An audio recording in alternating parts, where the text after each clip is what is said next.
Welcome back to another Schmoes podcast review. Now, if you missed this show, you missed a whole bunch because we have great guests. I'm getting to that a little later, but the bombshell that they drop is that, of course, Ken Knapsack always does the news. He does a great job with the news.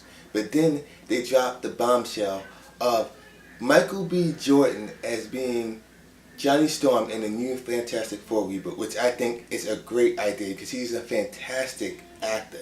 I mean, he was good in Chronicle.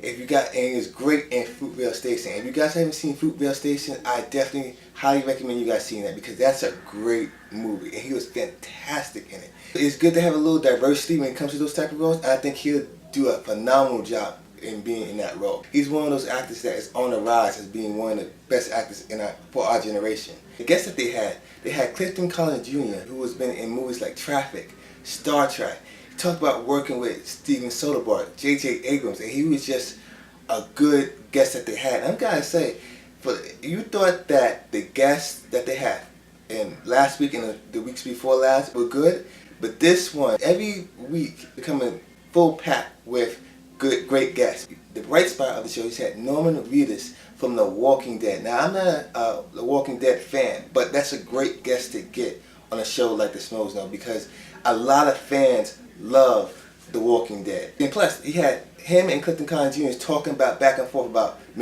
possibly doing a Boondock Saints 3. And at the end, they pretty much talk about what their favorite movies were of the year.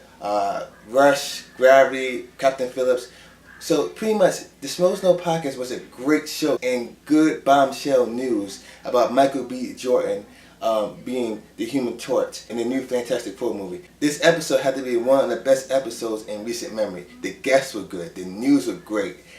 The whole show was entertaining. And I'm sorry Mark had to miss it. He's always missing those good shows where the news just gets better and better. Hopefully we get some more awesome news next week when he comes back. For this show, I gotta give a good 5 out of 5 stars. It's a show that was entertaining throughout. We got great news, great guests, so what is there to complain about? So definitely, like I always do before, I'll put the link down in the description bar below so you can check out last night's podcast and the weeks before. And as always, guys, until next time, Movie Nation.